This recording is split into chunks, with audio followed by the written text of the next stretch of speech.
boy, let's get going. You remember a little while back I made a video about Jordan Petersen and his WEF dreams, where he proposed to bring together 2,000 political, business, and influential leaders to create an alternative to the World Economic Forum's dark and apocalyptic narrative. And I said, basically, this might be a case of meet the new boss, same as the old boss.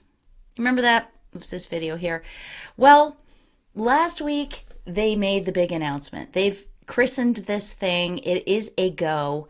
And in today's video, I am going to go over the very powerful people who are behind this thing. It's so much bigger than I thought. All right, so let's go because it's going to be a long one. They've called this organization the Alliance for Responsible Citizenship, or ARC, A-R-C. And you notice right away, I just have to make a quick note, how Jordan Petersen is pulling on, or the whole group of them, are pulling on religious themes, religious keywords. What do you think of when you hear, welcome aboard the Ark? Noah's Ark, saving the planet. Saving the planet, by the way, from a giant catastrophe, which is exactly what Jordan Petersen said he didn't want his narrative to be, right? No apocalypse, no great catastrophe narrative. But without saying it, they're saying it right there in the name. Come on to the Ark, because catastrophe is about to strike. So, I hate to do this to you right off the bat, but I want to play 4 minutes approximately of Jordan Petersen's video where he goes into how this all came to be. How did the Ark come to be? Yes, this is an edited video. The actual video is an hour and 10 minutes long of Petersen famous word salad, so I couldn't play the whole thing. I've just taken a certain chunk of it. I promise you I didn't change the meaning of it. So listen to this 4 minutes and I'll be back with you after. On January 27th, I announced on Joe Rogan's show that I had been working with a group of people in the UK and Europe and Australia and New Zealand and Canada and the US to organize a series of questions about, well, about what? About how we might want to conduct ourselves and what we might want to happen individually and collectively as we move forward into the future, from the level of the individual all the way up to the level of the, say, the universal collective. What kind of planet do we want to inhabit? I'm going to tell you why that all came about. Now, you might say, if you're cynical, well, you only met conservative people and they were just echoing back to you what you wanted to hear. And that's actually not true, because lots of the people I met were disenchanted liberals or leftists who were not left enough to be enamored of the communist regimes, let me say, or who had also been canceled and mobbed by the new woke tyrants. And the other thing people told us, Tammy and I, continually was that they felt like voices crying in the wilderness. But after we'd been in about 6 countries, we thought, well, every place we go, people say the same thing. They're appalled by what's happening on the culture war front, especially with regard to the radical left. They can't believe these ideas are making the incursions that they're making. And they feel absolutely isolated in their attempts to do anything about it. But, you know, when you go to 8 countries and 30 people in each country tell you that, you think, well, why aren't people coming together, let's say, those who occupy the moderate center, whether they happen to be conservative or classically liberal, why aren't they coming together in some international manner to discuss exactly this problem? Is there no overarching structure of communication that would make that possible? So then I started thinking about, well, maybe we should organize such a thing and bring people together for a conference somewhere in Europe, maybe in North America. Bring people who are centrally inclined, and that would be the vast majority of people, together so that they could share best policies and share their ideas about what they've done in their own country that might be extremely useful if other countries duplicated it, and to develop a vision that would be an alternative to the globalist, woke, utopian nightmare that threatens to engulf us all. And so I started talking about that.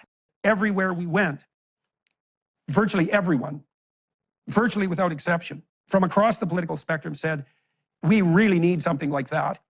We'd be happy to help. What could we do to help? And we'll drop everything to make this a priority. And I was getting serious offers of exactly that help right away. And then I went to the UK and discussed it with my connection network there, which is actually quite extensive, and exactly the same thing happened. And then I went to Washington and I spoke not least to the Republican Study Committee, which is the federal committee that is responsible for the formulation of Republican policy. It has been for decades. And people were very enthusiastic there too. And then I went to Australia and New Zealand, and exactly the same thing happened. And so that was pretty interesting. And so I started to formalize this with some of the people that I knew in the UK.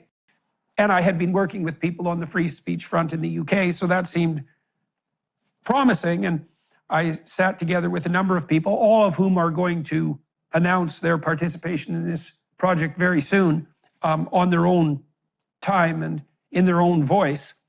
And we started to talk. We met 3 different times in person, between 5 and 20 people. And, well, what did we think about? Well, we thought about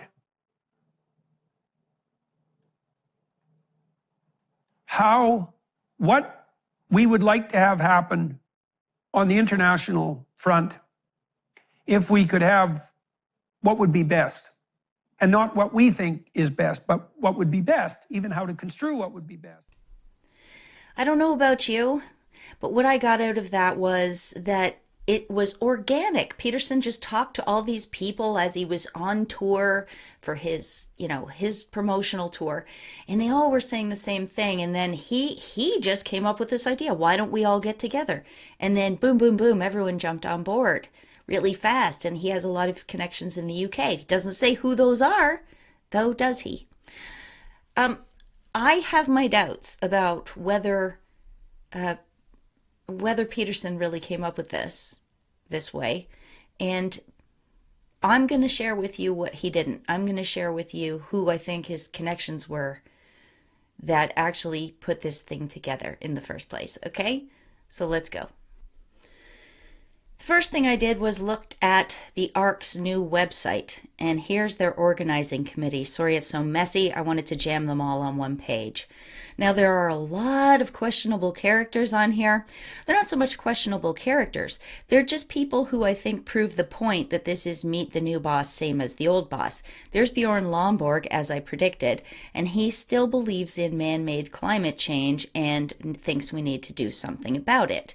It's just slightly different from the way it's being sold to us now. Here's a guy from Net Zero Australia. Net Zero is the whole climate change sustainable development agenda. And this was my argument in my first video, that it's all going to be the same stuff. Great Reset, Fourth Industrial Revolution, just with a different story. If you recall, that was Petersen's whole thing. We need a different story, a great narrative to pull this thing together.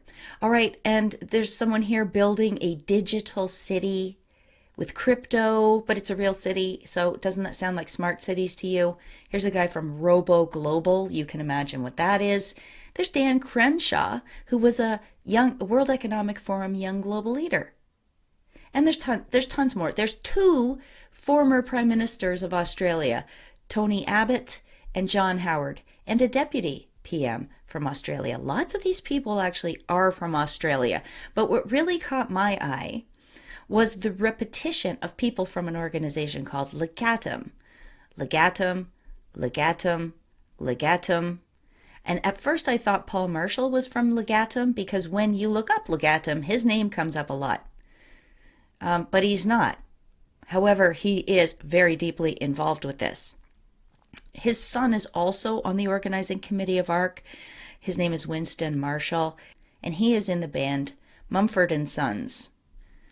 Legatum came up also in my former video, and I didn't catch the significance of it at that time. But if you recall, I showed a tweet that Jordan Petersen had retweeted from the Legatum Prosperity Index. And here they're claiming that these countries have seen vast improvements in reducing poverty and improving education. And what are they pointing at? Immunizations. vaccines. And I didn't like that. So I pointed that out in my last video. And that's legatum. Legatum sure does seem to have a lot of input into the Alliance for Responsible Citizenship. By the way, don't you love that name? How totalitarian does that sound to you? How commie does that sound? We're going to train citizens to be responsible, and then the world will be better. Awesome. Thanks, meddlers. All right. So I'm going to look at these three people. I think they are the most significant people involved in this, the Legatum Institute. And I'm going to look at Paul Marshall, who doesn't turn out to be part of Legatum, but he has his own stuff going on. And the boom is tied to him, and it will come at almost the very end. So stick with me here. I want to introduce you to Baroness Philippa Stroud. She's CEO of Legatum, and she seems to be the female spokesperson for ARC. She's out there doing the same thing Jordan Petersen is doing, promoting it and sharing the mission with people. And she's like, the anti-World Economic Forum, the anti-Klaus Schwab, the anti-Yuval Harari, where she's like how could you not trust her? Look at her. She's a baroness. She wears pearls. She's so soft-spoken with a British accent. And she sits in the House of Lords. She's basically a high-class Beatrix Potter. She's so trustable on the face of it. So listen to her 2-minute video, and then I will come back. There are going to be 4 major themes. The first is, what is the better story? We talk about declinism, we talk about permacrisis, we talk about the fact that we're all going to hell in a handcart, but what is a better story? What is the better story that we can tell that will enable us to walk forward the way we need to walk forward as societies and nations? That is really going to be the big theme of the conference. Then we're going to talk about the social fabric. How do we rebuild our social fabric so that our societies are healthy and strong again, so that our identities are healthy and strong again? Then we're going to look at business and how business can be free to be entrepreneurial and to drive forward as the great engine of employment and opportunities that it should be. And then we're going to ask some questions about the energy and environment debate. We know we're going through this huge transition at the moment. We know there's some very real challenges to it in terms of commodities provision and in terms of timescale. And we also know we want to do this transition not on the backs of the poor and in a way in which emerging economies can come with us. These things are really important, and we need to have this debate and these conversations. So ARC is going to be platforming and housing some of these conversations and many, many others besides. Oh, so sweet.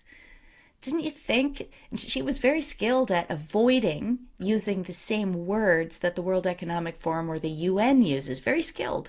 Well, let's have a quick look at her. In 2003, she co-founded the Center for Social Justice. Does she sound like a conservative to you? I don't know. She's in the House of Lords. She's got a life peerage, which means it's just for her. This is not an inherited thing, and she can't pass it on to her children. Notice her occupation, think tanker. Okay, but it's true. She doesn't do anything else other than go around trying to get governments to change their policy for her pet issues. And her pet issues, as you can see here, are children. She wants more refugee children to come into the UK. And she believes family relationships should be a priority for the government. This is the same thing that I freaked out about with Jordan Petersen. I just don't think governments should be meddling in actual family relationships. But since she does, I want to know who her family is. What was her background and upbringing? Well, I looked and I can't find anything. Her background is being protected. She gets to have her privacy, but we don't. They're going to meddle in our families, but we don't even get to know who hers are. Here's the peerage, okay, because she's a life peer, so she's listed in the peerage. But there's no information. Even this person who runs this website, who is an absolute expert at digging up information on people, doesn't even know if for sure her name was Philippa Clare before she got married. Or maybe Claire's her middle name, but he doesn't know her last name. That's pretty extraordinary. Now, she's married to Reverend David Stroud, so that's where she gets the last name that we know. And his family is listed here. Look, son of Arthur Gordon Stroud and Marion P. Betts, but nothing about her. Huh. Interesting, isn't it? Now there's more about her. The people who she thanks profusely for getting her into the House of Lords, sort of being her big supporters, are David Freud and Michael Farmer. Just quickly, David Freud was at UBS. His father Walter was a spy. That's a big story. And his uncle, I believe, it was his uncle, was Clement Freud, who is a known pedophile and was involved in the disappearance of Madeleine McCann.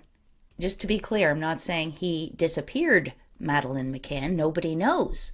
But he was involved with the family at the time of the disappearance. Okay, and then just quickly, Michael Farmer spent most of his career in the City of London, and his son owns the social networking company Parler and is married to Candace Owens, U.S. conservative commentator. So very interesting connections for Philippa Stroud there. She founded the Center for Social Justice in the UK, and there's very notable people that were involved with this.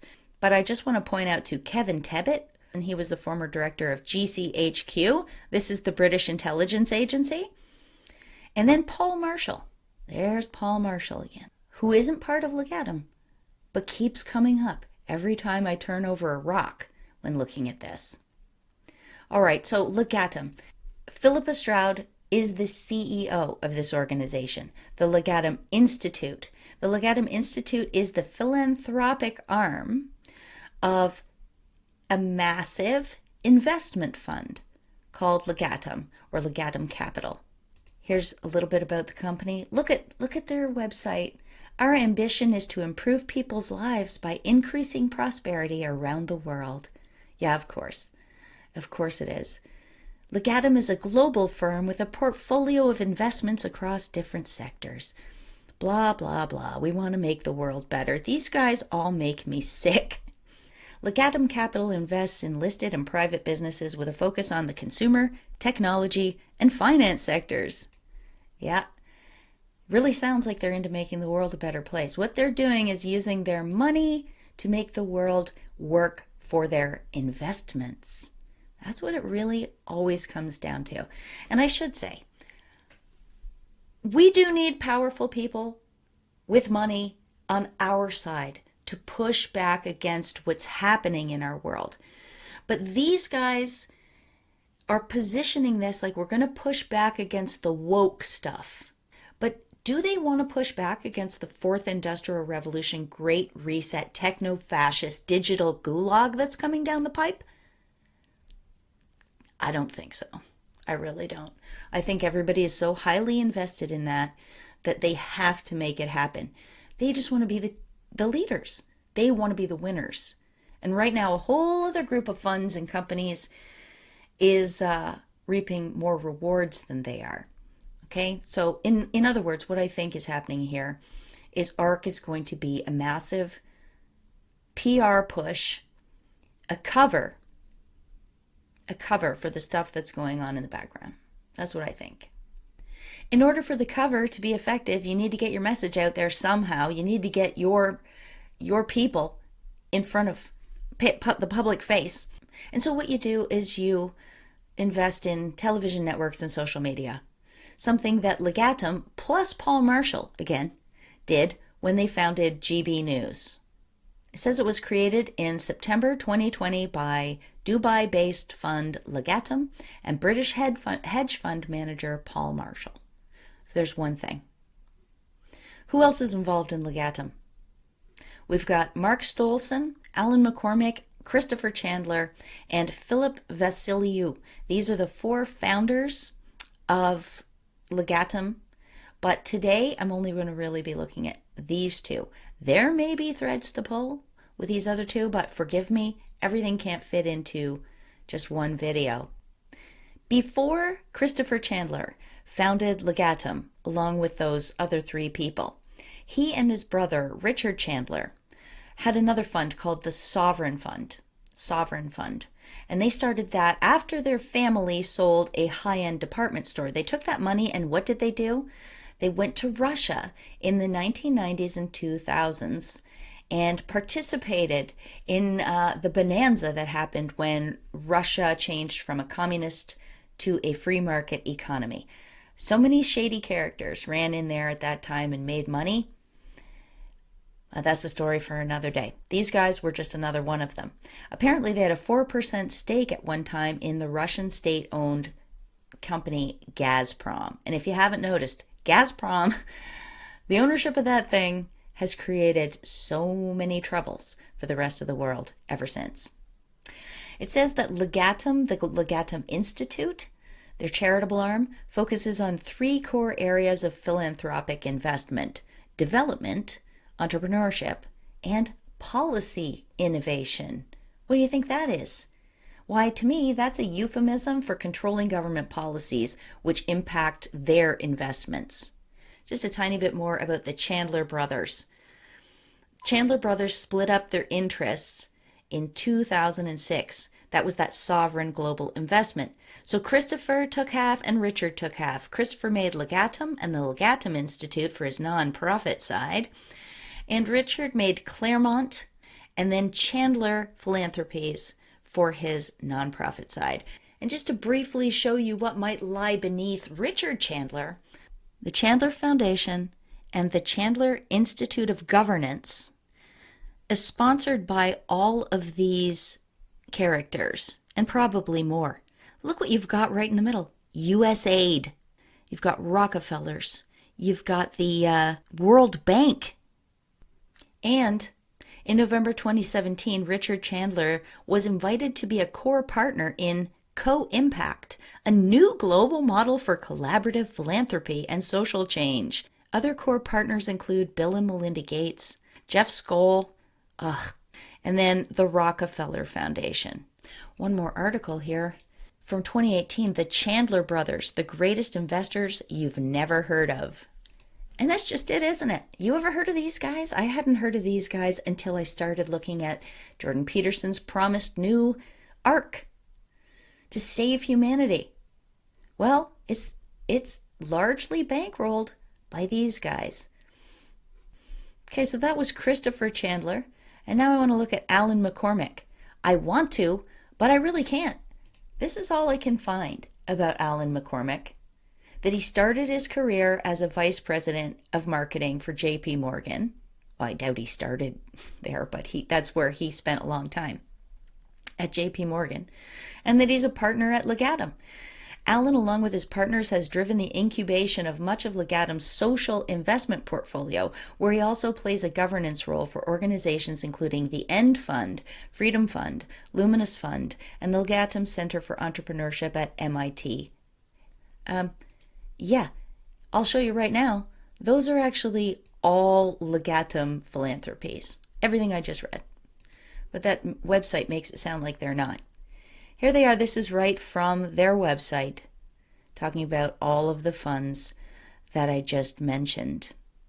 So I'm going to start by looking briefly at the Legatum Center at MIT. You know, MIT, the Massachusetts Institute of Technology, they've got an entrepreneurship incubation center there. Thought that was interesting.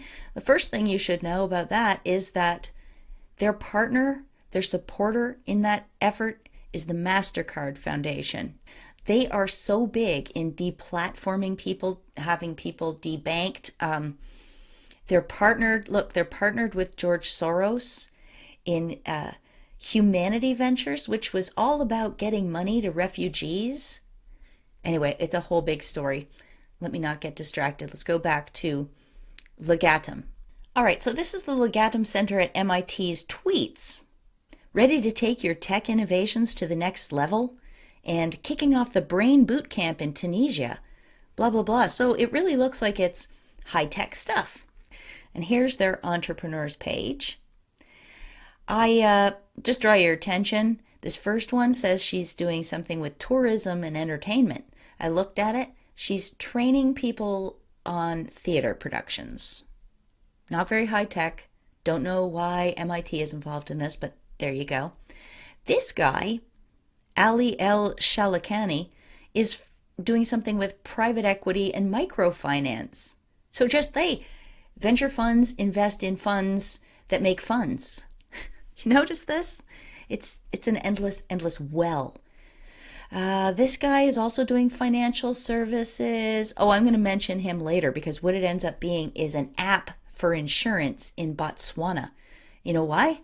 Because apparently no one in Botswana buys insurance. And venture capitalists see a big opportunity there. That's an untapped market. So put it on the smartphone, make it easily accessible, and send this guy to recruit people over to Botswana. Okay, we've got this guy who's in education, this woman who's in manufacturing. And here's her story. She noticed, apparently, that in Nigeria there was an overgrowth of this water hyacinth. It's like an invasive weed. So she thought, how can I make money off of this? And she goes over to one specific town and she trains everybody on how to chop these things down, dry them out, and then weave them into baskets and mats. Okay, like there's nothing wrong with that, except this is by MIT and a huge venture fund. This is who sponsors this. It just seems like there's no room in there for them to do anything. And why? How is this high tech? It's totally low tech. I watched the video. You can go watch it yourself. And look, here's from her website. At MITIMETH, we teach women and youth in our communities to weave, imparting lifelong skills to help them fish for life versus feeding them for a day. We look forward to training several more communities across Nigeria and establishing thriving producer enterprises specialized in natural fiber goods. Okay, I looked this up. The rugs, say a 4x6 rug, is about 190 Canadian dollars. So they cannot be paying these people very much. And yet, look at the partners in this thing. This is on the MITIMETH website. Look at the partners.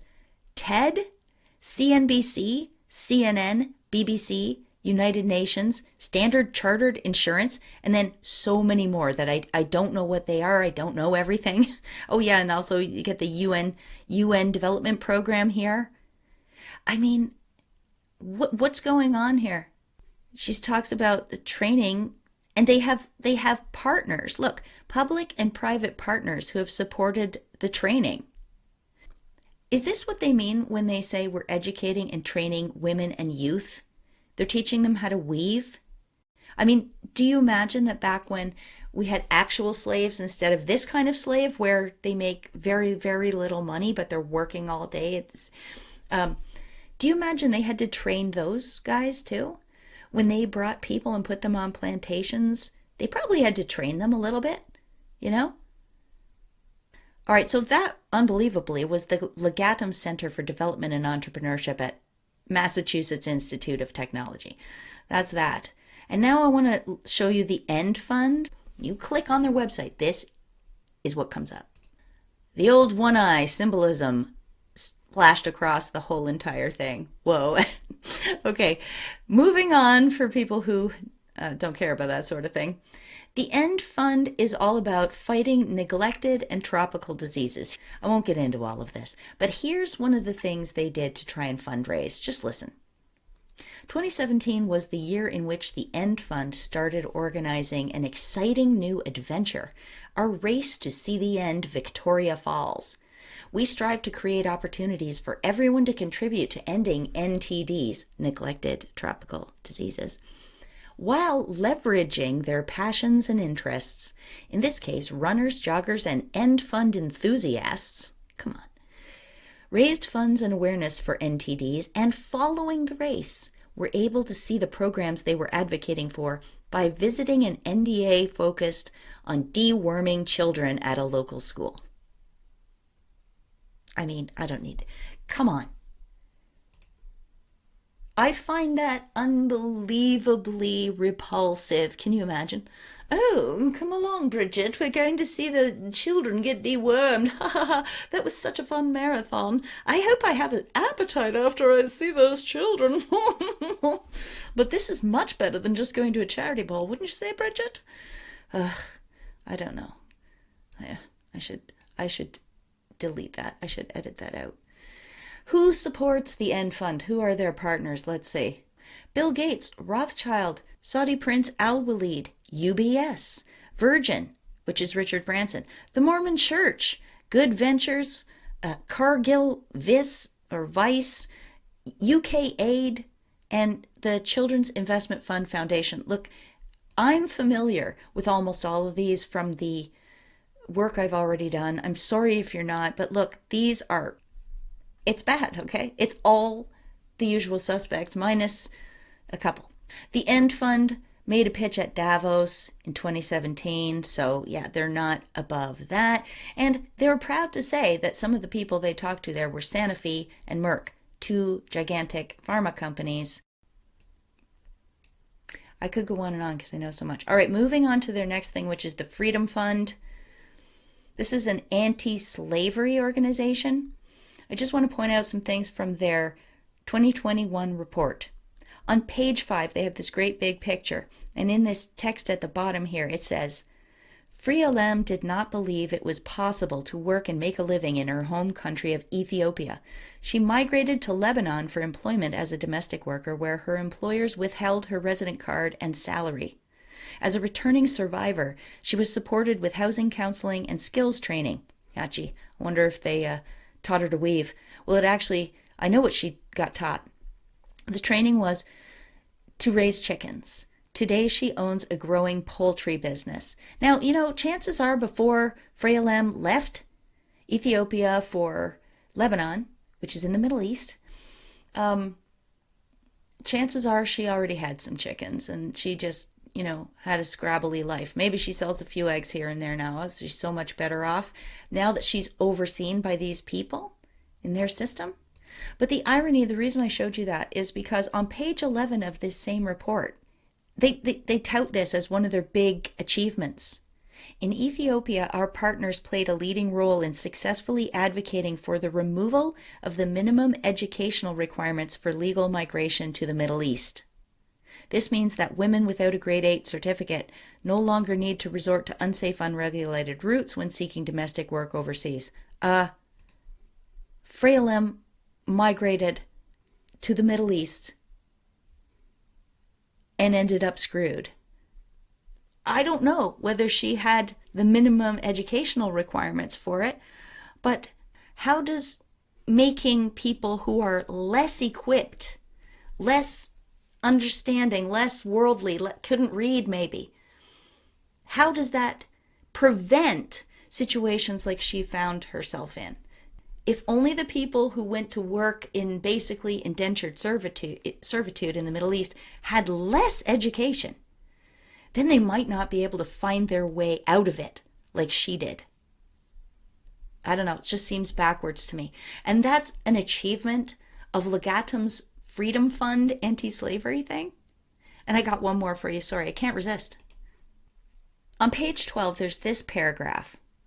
At a local level, direct activism supported through the Harawa Charawa network is increasing government awareness and resources for bonded labor communities. Our local partners successfully secured over $35,000 in municipal government funding earmarked for the benefit of Harawa Charawa communities through initiatives such as shelter improvement, installing electricity and water, and skills development. Wait, that sounds like there's a slave community.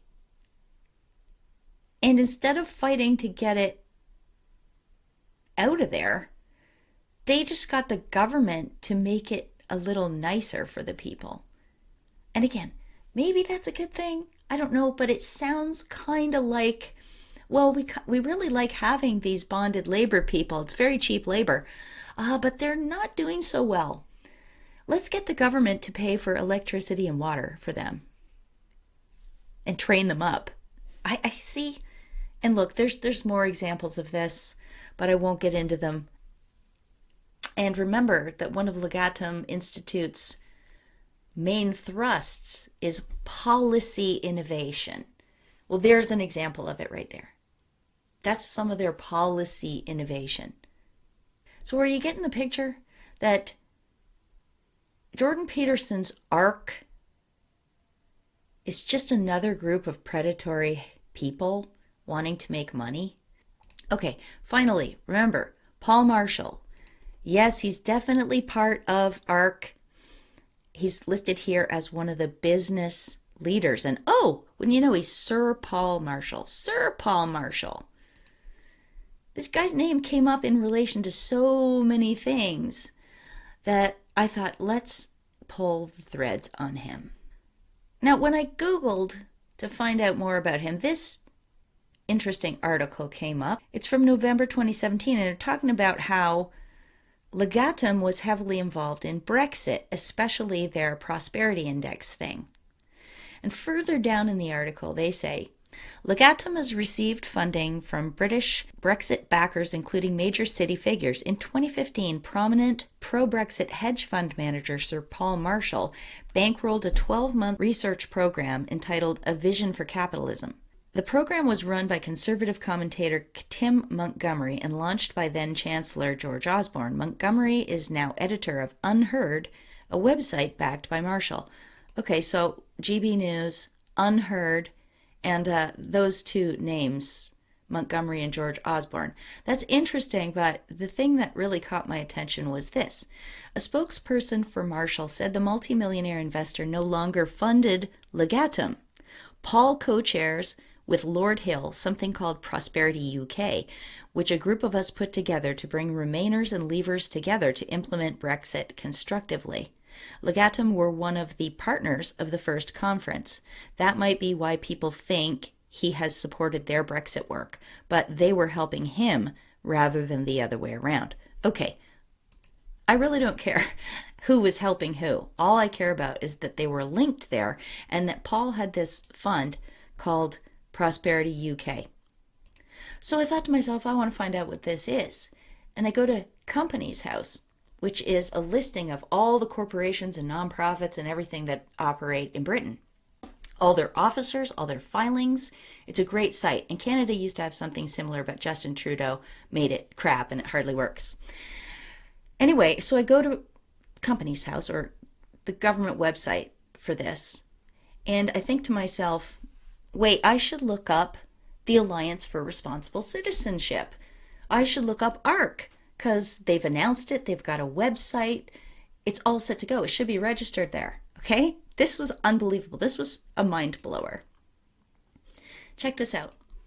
Alliance for Responsible Citizenship, yep, it shows up. It's got all the stuff here. And check this out. Previous company names, Prosperity UK 2017. Wait, what? I looked back at my notes. Paul co-chairs with Lord Hill something called Prosperity UK. Yep, that's the one. But I thought I'd double check. So there's other ways you can look at. There's other things you can look at on Companies House, such as who are the people involved. And there he is, Paul Marshall and Alan McCormick. I already knew Alan McCormick was from Legatum. And these are the two directors of Alliance for Responsible Citizenship. Boom. They're the only two directors. And you see how it says 3 resignations? Lord Hill, who they mentioned there, was one of the resigned directors. And it was Prosperity UK 2017 Limited from the 12th of December 2016 until the 20th of January 2023. at which time it became Alliance for Responsible Citizenship Limited. See, that was a huge boom for me, but it's not the boom. So I just want to ask you, because honestly, I don't know. It did seem like Jordan Petersen said this all came about organically, right, during his travels. And he didn't mention who these connections were, but I guess they could have been those guys. I mean, those super duper huge billionaires that run investment funds and hedge funds, they were his connections in UK? I don't know. But in either case, this is who controls it now. This is who controls it now. And Jordan Petersen is just a spokesperson. Okay, it's getting long. I want to introduce you to Paul Marshall. Paul Marshall is co-founder of Marshall Wace. The Wace is from his partner Ian Wace. It says, Paul Marshall is the co-founder and chairman of Marshall Wace LLP, one of Europe's largest hedge fund groups. Marshall Wace was founded in 1997 by Marshall and Ian Wace. At the time, Marshall Wace was one of the first hedge funds in London. And he also happens to be a member of the Hedge Fund Standards Board. I bet you that's why his fund is now worth $55 billion. Because you can do whatever you want. You can do, what did they call it? Policy innovation in order to help your own investments out. Wow. Okay, so that's part of the story. We find out that Paul Marshall was son of a guy who was the director of the Philippine branch of Unilever, and that his sister Penny works for ITV. Those are just both very handy connections to have. And Unilever, you go look, they are leading the way on the fourth industrial revolution technologies. It's the world's largest soap company, so you might not, that's how it bills itself. You might not associate it much with tech, but boy, oh boy. So I don't know if he still has connections over there, but it would have helped out. He's also the founder and chair of the board of trustees of the Education Policy Institute.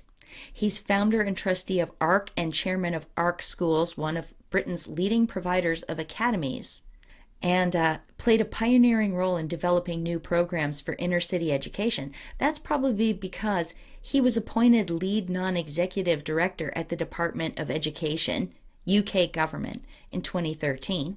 So there's that policy innovation again.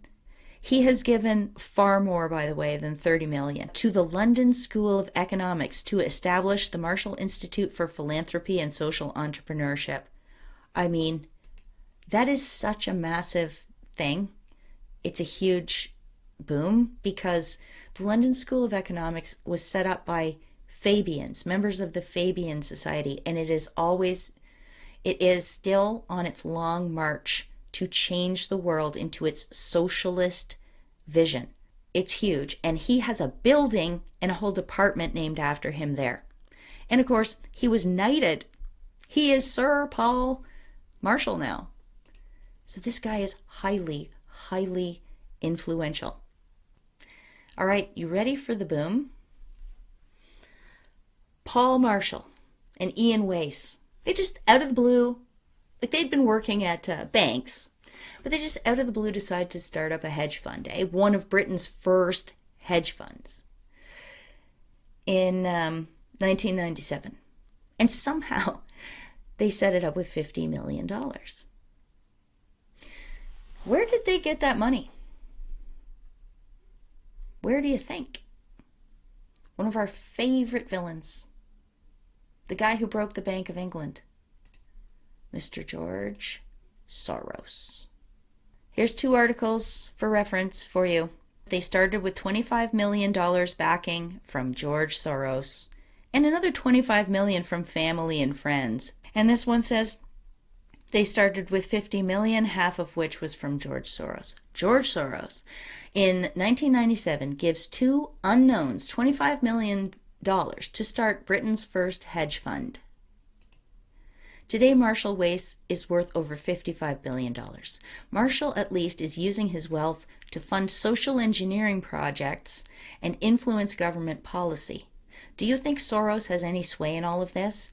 Or was his initial gigantic financial contribution, is he just considered that ancient history now? I would assume that the connections and contacts and guidance, shall we say, for a lot of Marshall's moves since then, especially funding a whole department at the London School of Economics, is probably something that got whispered in his ear by Mr. George Soros, meddler extraordinaire. All right, so that was the boom.